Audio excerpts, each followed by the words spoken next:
At 70 degrees below zero, the human body shuts down in minutes. So, when 72-year-old Martha Higgins heard a desperate scratching at her isolated Yukon cabin door, she knew whatever was outside was dying. Opening it meant risking her own life. What she found would defy the laws of nature. The thermometer nailed to the porch of Martha Higgins' log cabin had bottomed out at 65 below zero hours ago. With the howling wind ripping through the valley, the wind chill pushed the temperature to a catastrophic minus 70 degrees Celsius. At this temperature, steel becomes brittle. Boiling water tossed into the air vaporizes into snow instantly, and any living creature caught outside without shelter faces an agonizing death. Martha, a 72-year-old widow, lived off the grid deep in the remote wilderness of Canada's Yukon Territory, 40 miles from the nearest paved road. Since her husband, Thomas, passed away from a sudden heart attack 5 years prior, the forest had been her only companion. She knew the rules of the wild better than anyone. You do not go out in a whiteout, and you never, ever open your door to the unknown after dark. It was near midnight when the sound started. It wasn't the wind. The wind howled and shrieked, but this sound was low, rhythmic, and incredibly weak. Scratch, thump, whimper. Martha sat up in her rocking chair, the thick wool blanket slipping from her shoulders. She grabbed the cast-iron poker from the hearth. In the Yukon, a knock at the door in the dead of winter rarely meant a friendly neighbor. The Peterson family, her closest neighbors, lived 12 miles away across an impassable ridge. The scratching came again, followed by a pathetic, reedy cry that cut through the roar of the blizzard. It sounded like a child, heart pounding against her ribs. Martha approached the heavy oak door. She peered through the frosted peephole but saw nothing but a swirling vortex of white. Her rational mind screamed at her to step back. If she opened that door, the cabin would lose its precious heat in seconds. But the mother in her, the woman who had spent 30 years as a veterinary nurse in Fairbanks, under the strict but brilliant doctor, William Bradley, could not ignore a cry of pain. She unlocked the deadbolt and pulled the door inward, bracing herself against the violent rush of Arctic air. At first, she saw nothing on the snow-swept porch. Then, she looked down. Huddled against the doorframe was a mound of snow and ice, no bigger than a large dog. As Martha leaned closer, the mound shifted.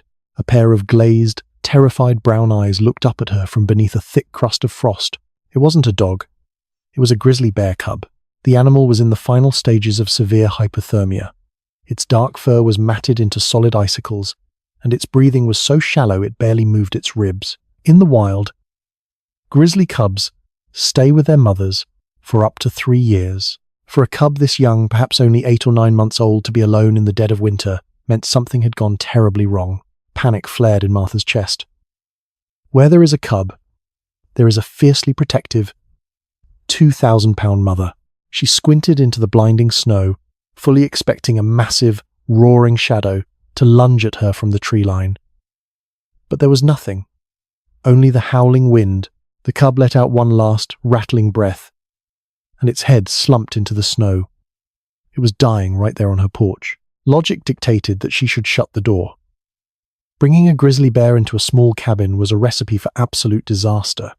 If it woke up and panicked, it could tear her apart. If the mother tracked its scent, she would tear the cabin apart. "God help me," Martha muttered. Dropping the fire poker, she stepped into the brutal cold in just her flannel nightgown and slippers. She wrapped her arms around the frozen mass of fur. The cub weighed nearly 40 pounds, but it felt like a solid block of concrete. Straining her back, Martha dragged the unconscious animal over the threshold and kicked the heavy door shut, sealing out the deadly storm. The sudden silence inside the cabin was deafening. Martha collapsed onto the braided rug, gasping for air, the frozen cub lying motionless beside her. The smell of wet earth, pine, and wild animal filled the small space. She didn't have much time. The cub's core temperature was dangerously low. If she warmed it too quickly, the shock would cause cardiac arrest. Too slowly, and its organs would shut down. Martha sprang into action, her age forgotten. She dragged a heavy tarp to the front of the roaring stone fireplace and rolled the cub onto it. She ran to her linen closet, pulling out every thick cotton towel and wool blanket she owned. Heating pads were plugged into her solar-powered battery bank. She filled heavy rubber hot water bottles from the kettle whistling on the wood stove. As she worked, she carefully chipped away the thick armor of ice, encasing the cub's paws and snout. She placed the warm water bottles under the cub's armpits and near its groin, the fastest ways to safely raise a mammal's core temperature. Hours bled into the night. Martha sat cross-legged on the floor, massaging the cub's limbs to stimulate blood flow, whispering soothing nonsense to the unconscious beast. Around 3 a.m., the cub twitched. A low rumble vibrated in its chest. Martha froze, slowly backing away. The cub's eyes fluttered open. It was disoriented, weak, and terrified. It tried to stand, its massive, uncoordinated paws slipping on the tarp, before collapsing back down with a pathetic huff. It was then, as the cub rolled onto its side, that Martha saw it. There, on the animal's right shoulder, hidden previously by the thick ice and matted fur, was a deep, jagged laceration. Blood, now thawed, was beginning to ooze onto the towels. This was no animal bite. It was a bullet graze. The realization hit her like a physical blow. Grizzly bears in this sector were protected. The only people out here with rifles were illegal poachers, ruthless men who operated in the shadows of the Yukon, hunting for black market pelts and gallbladders. The mother bear hadn't abandoned her cub. She had been murdered, and the cub had been shot while trying to escape. Suddenly, the wind outside seemed to carry a new, mechanical sound. Martha stood up, walking to the frosted window. Over the relentless howling of the storm, she heard the distinct, high-pitched whine of a snowmobile engine. It was getting louder. Someone was approaching her cabin. Nobody travels through a -70-degree whiteout for a friendly visit. Martha rushed to the fireplace. "Come on, little one. You have to move," she urged, trying to push the heavy, groggy cub toward the kitchen. She had a root cellar hidden beneath a trapdoor under the dining table. Before she could get the bear halfway across the room, a heavy fist pounded on her front door. "Hello?" a gruff, muffled voice shouted from outside. "Open up! My sled broke down!" Martha threw a blanket over the bloodstain on the tarp and shoved the cub behind the heavy kitchen island, praying it would stay quiet. She grabbed her late husband's loaded Winchester rifle from the mantel, holding it out of sight behind her back, and walked to the door. "Who's there?" she shouted back. "Name's Roy." Roy Kessler. My engine froze up about a mile back. "Lady, please. I'm freezing to death out here." Martha hesitated. If she left him outside, he would die. If she let him in, she might. She unbolted the door and opened it just a crack. A massive man stood there, covered in snow, a high-powered hunting rifle slung over his shoulder. His eyes were cold, scanning the interior of her cabin instantly. But what made Martha's blood run completely cold was the sight of his heavy winter boots. The snow on them was melting in the heat of the doorway, revealing fresh, bright red blood smeared across the leather.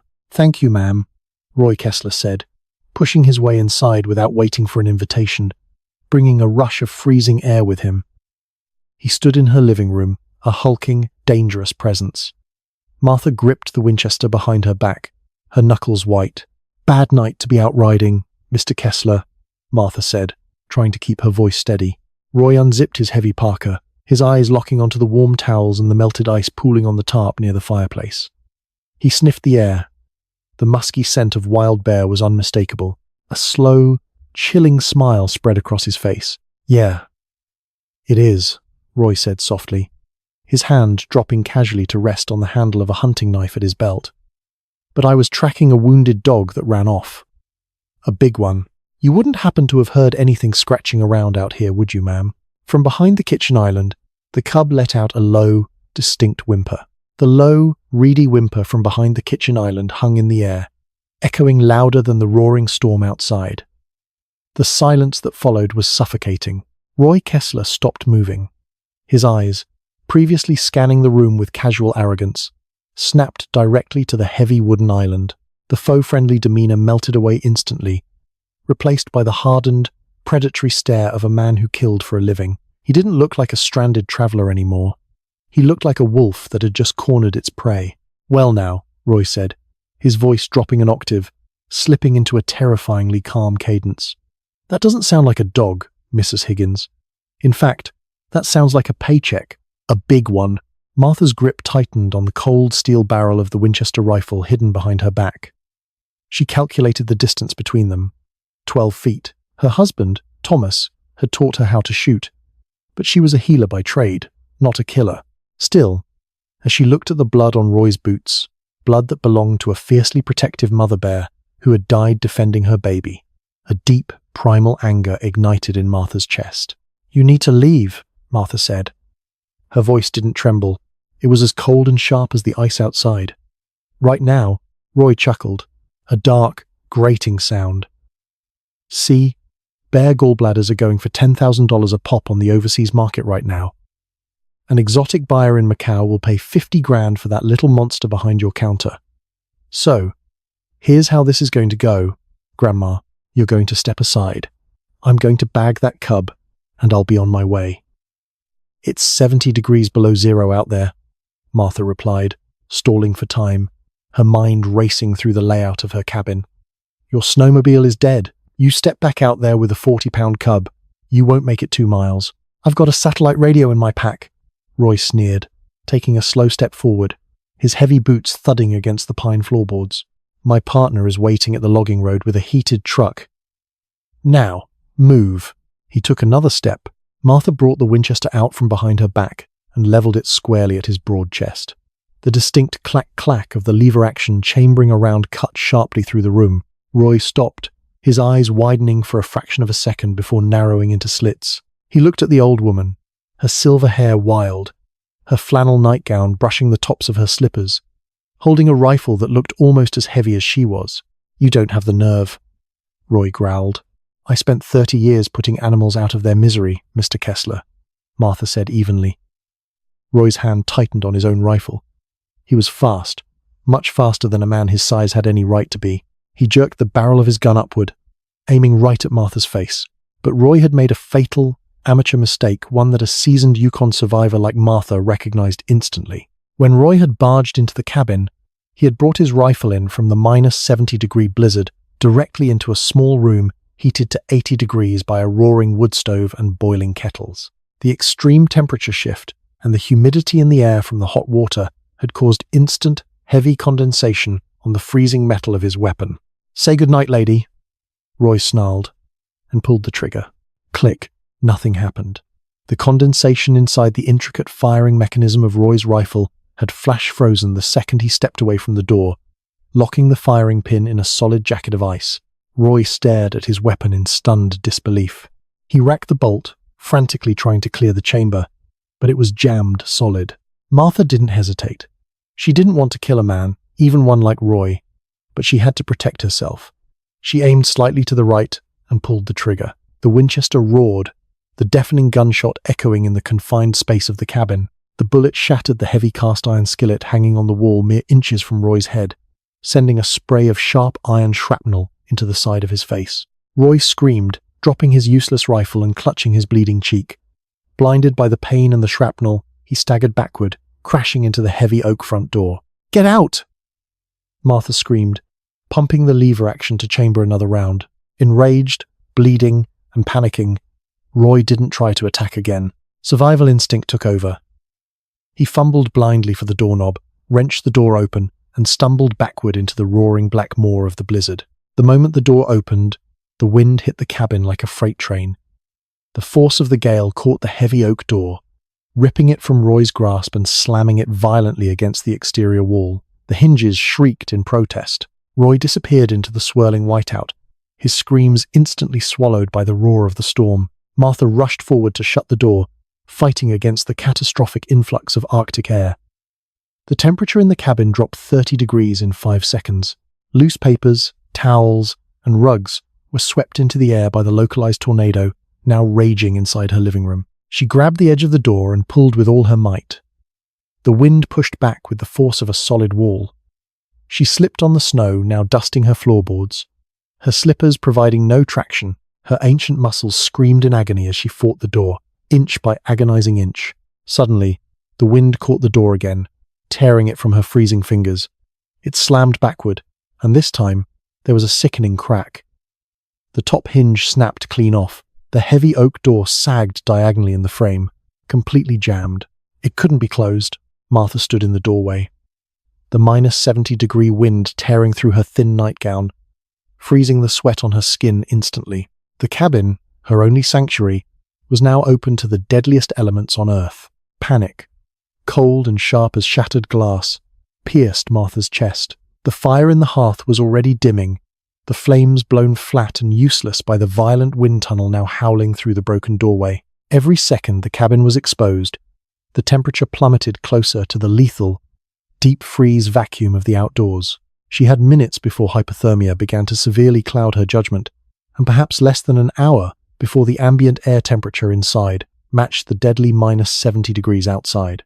Already, the moisture in the air from her boiling kettles was crystallizing, falling to the pine floorboards like a fine, glittering indoor snow. Martha ran to the back bedroom, her breath plumed in front of her face in thick white clouds. She grabbed the edge of her heavy mattress, a thick, queen-sized coil beast that Thomas had hauled up from Whitehorse a decade ago. It was incredibly unwieldy, but it was the only thing large enough to plug the gaping maw of the front door. Gritting her teeth against the agonizing cold that was rapidly numbing her bare fingers and toes, she hauled it off the box spring. She dragged it down the narrow hallway, her slippers skidding on the frost now coating the wood. Her ancient muscles, accustomed to chopping wood and hauling water, screamed in protest. But adrenaline fueled her. She shoved the bulky mattress into the entryway, wedging it forcefully against the jammed, sagging oak door and the splintered frame. It wasn't a perfect seal, the corners buckled, and the wind shrieked through the gaps, bringing a localized blizzard into her living room, but it blocked the catastrophic, direct force of the gale. Panting heavily, Martha threw her weight against her solid oak dining table, inching it across the room until it pinned the mattress firmly in place. The immediate bleeding of heat was marginally slowed, but the cabin was already freezing. She turned her attention to the fireplace. The flames were merely glowing embers now. She threw 3 massive, dry birch logs onto the grate, grabbed a tin of kerosene she kept for the lanterns, and poured a highly dangerous splash directly over the wood. She struck a long match. The fire roared back to life with a concussive whoosh, casting wild, frantic shadows across the cabin walls and pushing back a small radius of the encroaching frost. Her hands were shaking so violently she could barely control her own fingers. She ran to the coat pegs, pulling her thickest Arctic parka, insulated waterproof snow pants, and heavy winter boots directly over her thin flannel nightgown. She fumbled with the zippers, her fine motor skills already fading, finally securing the heavy, fur-lined hood around her face. Only then did she rush back to the kitchen island. The grizzly cub had regressed. The sudden, violent drop in temperature had erased all the painstaking progress she had made over the last few hours. The creature was shivering violently, its body racked with tremors. Its eyes were open, wide with a hazy, primal fear, and it let out a pathetic, trembling cry that sounded far too human. I know. I've got you," Martha whispered, her voice tight with exertion and fear. "I've got you, little one. We aren't dying tonight." She grabbed the edge of the heavy canvas tarp and dragged it closer to the roaring fireplace, directly into the concentrated, 6-foot cone of life-saving heat. She wrapped the cub in 3 layers of thick wool blankets, creating a tight cocoon. Then, Martha retrieved the heavy, military-grade insulated sleeping bag she kept for winter emergencies, unzipped it fully, and lay down on the hard floor next to the shivering animal. She pulled the massive bag over both of them. Body heat was their only viable chance now. Martha huddled against the 40-pound wild animal, wrapping her arms around its thick, musky fur. The cub, entirely dependent and stripped of its natural defenses, didn't resist or snap. Instinct told it that this strange, 2-legged creature was the only source of warmth left in a dark, freezing world. It whimpered softly and buried its cold, wet, leathery snout into the crook of Martha's parka, its shallow breathing slowly, trying to sync with hers. The night stretched into a grueling eternity of shivering, pain, and terror. The wind relentlessly battered the cabin walls, sounding like a freight train constantly passing just overhead, threatening to tear the roof from its joists. Every 2 hours, Martha forced herself to crawl out from the relative warmth of the sleeping bag. Her arthritic joints ground together in agony as she stood in the freezing room to throw more heavy logs onto the fire. The cabin beyond the hearth was a lost cause. The water in the kettle on the counter had turned to solid block of ice, and the windows were completely opaque with thick, white frost. Martha did not dare close her eyes. She spent the agonizingly slow hours listening intently for the sound of Roy Kessler returning, her late husband's Winchester rifle resting heavy across her lap beneath the sleeping bag. But the only sounds were the endless shriek of the Yukon wind and the steady, rhythmic thump of the cub's heart pressed against her chest. To keep herself tethered to consciousness, she talked to the bear. She spoke into the dark, her voice a low, raspy hum over the roar of the storm.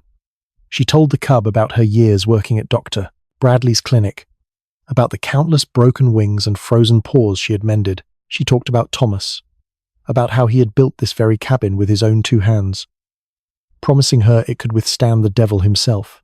He was right, you know, she murmured to the sleeping animal, her gloved hand gently stroking the fur beneath the blankets. The devil came to the door tonight. But we're still here. As dawn finally approached, the howling wind began to lose its furious edge, slowly softening into a low, mournful moan before settling into a stark, heavy silence. A pale, bruised light crept through the tiny gaps in the frosted windows. Martha, exhausted to the very marrow of her bones, carefully extracted herself from the sleeping bag. The cub stirred, letting out a soft, inquisitive grunt, but its violent shivering had completely stopped. It was remarkably warm. It was alive. Martha walked to the barricaded entryway and peered through a small gap between the mattress and the doorframe. The storm had broken. The world outside was a blindingly bright, utterly still sea of pristine white, glittering mercilessly under the pale, low-hanging morning sun. She pushed the dining table aside just enough to pull the edge of the mattress back and see the edge of her porch. Roy Kessler hadn't made it far at all, blinded by the iron shrapnel, bleeding, and entirely disoriented by the whiteout. He had stumbled wildly off the edge of the porch and collapsed headfirst into a massive snowdrift. He was almost completely buried, save for the rigid, frozen tip of his hunting boot and one gloved hand reaching uselessly toward the sky. At -70 degrees, bleeding and panicked, the brutal elements had claimed his life in mere minutes. The Yukon was a beautiful, merciless judge, and it had delivered a swift, absolute verdict. It wasn't until noon that the distinct, rhythmic, chopping thump of a helicopter rotor echoed through the silent valley. The Peterson family, unable to reach Martha by shortwave radio during the height of the storm, had feared the worst and called the Royal Canadian Mounted Police for an emergency welfare check. When the 3 heavily bundled Mounties finally managed to kick open the jammed, frozen door and push the heavy mattress aside, they braced themselves for a grim discovery. Instead, they found Martha Higgins sitting calmly in her rocking chair, pulled perilously close to a blazing fire, her hands wrapped around a steaming cup of instant coffee made from melted snow. At her feet, sprawled out on a wool blanket and chewing lazily on a thawed piece of moose jerky, was a completely relaxed grizzly bear cub. The officers froze in the doorway, standing in stunned silence. Their rifles hung uselessly at their sides, as their brains struggled to comprehend the bizarre, impossible scene in front of them. Martha took a slow sip of her coffee, looked up at the dumbfounded men, and offered a tired, knowing smile. "Took you boys long enough," Martha said, her voice dry and steady. Martha Higgins never planned to become a mother to a grizzly, but the wild has its own ways of assigning duty. The cub, later named Frost, survived the brutal night and eventually moved to a protected sanctuary in British Columbia. Roy Kessler became a permanent cautionary tale of the Yukon. In the end, it wasn't just the fire that saved them, it was the fierce warmth of mercy.